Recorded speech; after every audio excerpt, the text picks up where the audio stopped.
हतरसा पहले एक अजीम सल्तनत थी जिसका बादशाह शान जलाल अल-दीन अपनी बहादुरी और शान और शौकत के लिए मशहूर था। इसके महल्लात सोने से मुज़य्यन थे, फौज ताकतवर थी और रियाया बज़ाहिर खुशहाल थी। मगर बादशाह के मिजाज में एक अजीब कमज़ोरी थी, वो तारीफ का भूखा था और जो भी इसकी खुशामद करता इस पर फ़ौरन यकीन कर लेता। दरबार में कई दाना और तजर्बाकार वज़ीर मौजूद थे, मगर बादशाह अक्सर उनकी संजीदा बातों को नज़रअंदाज कर देता।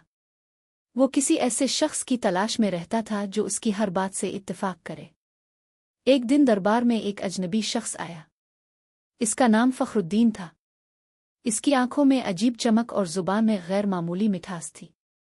इसने बादशाह के सामने झक कर कहा, जहां पना, अब जैसे ज़हीन और अजीम हुक्मरान दुनिया में कभी नहीं आए। मैं तो सिर्फ आपकी खिदमत में अपनी मामूली अक्ल पेश करने आया हूं। बादशाह ये सुनकर खुश हुआ।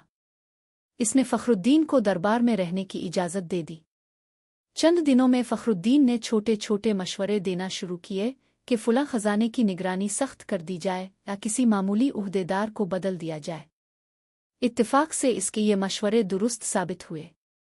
बादशाह का एतमाद बढ़ता गया, यहाँ तक कि इसने इसे अपना ख़ास मुशीर मुकर्रर कर दिया। पुराने वज़ीर इस तब्दीली से परेशान थे। एक बुजुर्ग वज़ीर वज़ीर-ए-दाना सलीम ने बादशाह को खबरदार किया, हुजूर, हर वो शख्स जो मीठी बात करे मुखलिस नहीं होता। अक्ल की पहचान वक्त के साथ होती है, न कि अल्फाज से। मगर बादशाह ने हंसते हुए कहा, तुम लोग इससे हसद करते हो क्योंकि वो तुमसे ज़्यादा काबिल है। वक्त गुजरता गया और फ़खरुद्दीन का असर और रसूख बढ़ता गया। अब वो बादशाह के फैसलों पर मुकम्मल काबिज हो चुका था। एक दिन इसने एक अजीब मशवरा दिया, जहां पना, आपकी अज़मत के मुताबिक आपका महल बहुत छोटा है। आपको एक ऐसा महल बनवाना चाहिए जो आसमान को छू ले ताकि दुनिया आपकी ताकत देखकर हैरान रह जाए। बादशाह को यह ख्याल बहुत पसंद आया। इसने फ़ौरन हुक्म दिया कि एक अजीम अलशान महल बनाया जाए, ऐसा महल जिसकी तामीर में पूरे ख़जाने का इस्तेमाल होने लगा। अवाम पर भारी टैक्स लगा दिए गए। किसानों की ज़मीनें छीन ली गईं, मज़दूरों को ज़बरदस्ती काम पर लगाया गया। लोगों की ज़िंदगियां मुश्किल हो गईं, मगर महल की तामीर जारी रही।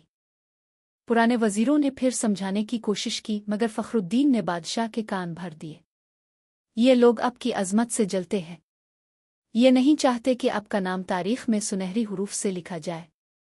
बादशाह ने गुस्से में आकर कई वफ़ादार वज़ीरों को जलावतन कर दिया, जिनमें वज़ीर-ए-दाना सलीम भी शामिल था। अब दरबार में सिर्फ वही लोग रह गए थे जो फ़खरुद्दीन के हिमायती थे। चंद माह बाद फ़खरुद्दीन ने एक और अजीब मशवरा दिया, जहां पना, आपके दुश्मन बहुत चालाक हैं। वो आम लोगों के भेस में महल में दाखिल हो सकते हैं। इसलिए बेहतर है कि शहर के आम लोगों को महल के करीब आने से रोक दिया जाए, बल्कि कुछ अरसे के लिए उन्हें शहर से बाहर मुंतकिल कर दिया जाए। ये मशवरा भी मान लिया गया। अब शहर वीरान होने लगा। बाजार सुनसान हो गए, तिजारत रुक गई और ख़जाना तेज़ी से खाली होने लगा। इसी दौरान दुश्मन सल्तनतों को मौका मिल गया। उन्होंने सरहदों पर हमले शुरू कर दिए। फ़ौज जो पहले ही कमज़ोर हो चुकी थी, ज़्यादा देर मुकाबला न कर सकी। बादशाह परेशान हो गया। इसने फ़खरुद्दीन से पूछा, ये सब क्या हो रहा है? तुमने तो कहा था कि हम मजबूत हो जाएंगे। फ़खरुद्दीन ने मुस्करा कर कहा, जहां पना, अज़मत की कीमत अदा करनी पड़ती है। मगर अब हालात काबू से बाहर हो चुके थे। इसी दौरान वज़ीर-ए-दाना सलीम भेस बदल कर वापस आया। इसने एक रात खुफिया तौर पर बादशाह से मुलाकात की और कहा, हुजूर, आपका सबसे बड़ा दुश्मन बाहर नहीं बल्कि आपके साथ है। जिस शख्स पर आपने सबसे ज़्यादा एतमाद किया वही आपकी तबाही की वजह बना है। बादशाह पहले तो यकीन न कर सका, मगर जब इसने तहकीक करवाई तो सच्चाई सामने आ गई। फ़खरुद्दीन दरअसल दुश्मन सल्तनत का एजेंट था, जिसका मकसद अंदर से रियासत को कमज़ोर करना था। बादशाह को अपनी गलती का शिद्दत से एहसास हुआ। इसने फ़ौरन हुक्म दिया कि फ़खरुद्दीन को गिरफ्तार किया जाए, मगर वो पहले ही ख़जाने का बड़ा हिस्सा लेकर फ़रार हो चुका था। महल अधूरा रह गया, ख़जाना खाली हो गया, रियाया बखर गई और सल्तनत कमज़ोर होकर टूटने के करीब पहुंच गई। बादशाह तन्हा अपने महल की छत पर खड़ा आसमान को देख रहा था। इसकी आंखों में पछतावा था। वो बोला, मैंने दुश्मनों से ज़्यादा नुकसान अपने गुरूर और गलत फैसलों से उठाया है। मैंने सच बोलने वालों को दूर कर दिया और झूठ बोलने वाले को अपना लिया।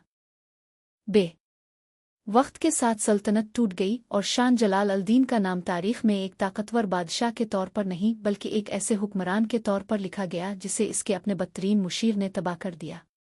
सबक: हिकमत सिर्फ ताकत में नहीं बल्कि सही मशवरा पहचाने में है।